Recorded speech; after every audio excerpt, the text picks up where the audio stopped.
കുറെ ആളുകളെയും കൊണ്ട് ഉറുഗ്വേയിൽ നിന്ന് പുറപ്പെടുന്ന ഒരു ഫ്ലൈറ്റ് ആൻഡസ് മൗണ്ടൻസിനിടയിൽ വെച്ച് ക്രാഷ് ആവുകയും ഒരു മനുഷ്യന് താങ്ങാനാവുന്നതിലധികം തണുത്തുറഞ്ഞിരിക്കുന്ന ആൻഡസ് മൗണ്ടൻസിലെ കണ്ടെത്താൻ പോലും സാധിക്കാത്ത വിധം ഇടയിൽ എവിടെയോ ഉള്ള ഒരു മഞ്ഞുമലയ്ക്കിടയിൽ പെട്ട് കിടക്കുന്ന ഇത്രയും ആളുകളുടെ ഇതിൽ നിന്ന് ജീവനോടെ രക്ഷപ്പെട്ട ആളുകളുടെ സർവൈവൽ പറയുന്ന സിനിമയാണ് സൊസൈറ്റി ഓഫ് ദ സ്നോ.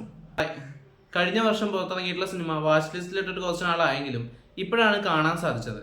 ഒരു വളരെ ഡീപ്പായിട്ടുള്ള ഒരു എക്സ്പീരിയൻസ് ആണ് ഈ സിനിമ എനിക്ക് സമ്മാനിച്ചത്. ആടുജീവിതം കണ്ടപ്പോൾ എങ്ങനെയാണ് ആ മരുഭൂമിയിലെ ചൂടിൽ ആ കഥാപാത്രം അനുഭവിക്കുന്ന വേദനകൾ നമുക്ക് ഇവിടെ ഫീൽ ചെയ്തത്, അതുപോലെ തന്നെ ആ മഞ്ഞുമലകൾക്കിടയിൽ ആ മരവിച്ച് കിടക്കുന്ന ജീവിതത്തിന്റെ അല്ലെങ്കിൽ അവരുടെ സർവൈവലിനേക്കാൾ കൂടുതൽ അവരുടെ ദുരിതങ്ങളുടെ മരവിക്കുന്ന കാഴ്ചകൾ നമുക്കിവിടെ മരവിപ്പോട് കൂടി തന്നെ ഫീൽ ചെയ്യാണ് ചെയ്യുന്നത്. ഓരോ ശ്രമങ്ങളും പരാജയപ്പെടുമ്പോൾ, ഓരോ രാത്രിയും കൂടുതൽ കൂടുതൽ ബുദ്ധിമുട്ടുകൾ ഏറി വരുമ്പോൾ, ഇവരുടെ സർവൈവൽ ഒരുപക്ഷെ അസാധ്യമെന്ന് തോന്നിപ്പിക്കുന്ന നിമിഷങ്ങളിലും ഒരിക്കലും ഒരു മനുഷ്യൻ ചെന്നെത്താതിരിക്കട്ടെ എന്ന് തോന്നുന്ന അത്രയും ക്രൂരമായിട്ടുള്ള സാഹചര്യങ്ങളിലൊക്കെ ഇവർ സർവൈവ് ചെയ്യാൻ വീണ്ടും വീണ്ടും ശ്രമിക്കുന്നത് സത്യത്തിൽ ഒരു വലിയ പ്രതീക്ഷയുടെ സാധ്യതകളെയാണ് മുന്നോട്ട് വയ്ക്കുന്നത്. അതൊക്കെ വളരെയധികം ഡീപ്പായിട്ട് ഇമോഷണലി കണക്റ്റിംഗ് ആയിട്ട് പറഞ്ഞിട്ടുണ്ട് ഈ സിനിമ.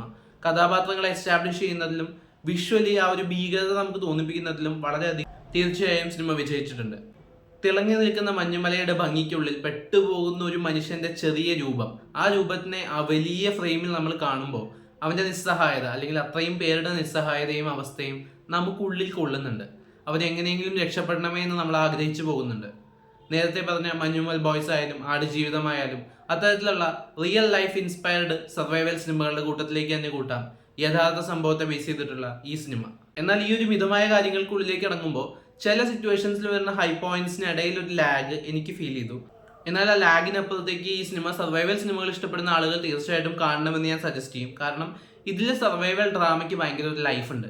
ഒരുപക്ഷെ അത്രമേൽ അസാധ്യമെന്ന് തോന്നുന്ന കാര്യങ്ങൾ സംഭവിക്കട്ടെ എന്ന് നമ്മൾ ആഗ്രഹിച്ചു പോകുന്ന മൊമെന്റ്സ് സിനിമ ഉണ്ടാക്കുന്നുണ്ട്. അപ്പൊ സിനിമ കണ്ടവരാണ് നിങ്ങളെങ്കിൽ തീർച്ചയായിട്ടും കമന്റ് ബോക്സിലൂടെ അഭിപ്രായങ്ങൾ അറിയിക്കുമെന്ന് വിശ്വസിക്കുന്നു. നമുക്കിനി മറ്റൊരു വീഡിയോയുടെ വീണ്ടും കാണാം. ബൈ.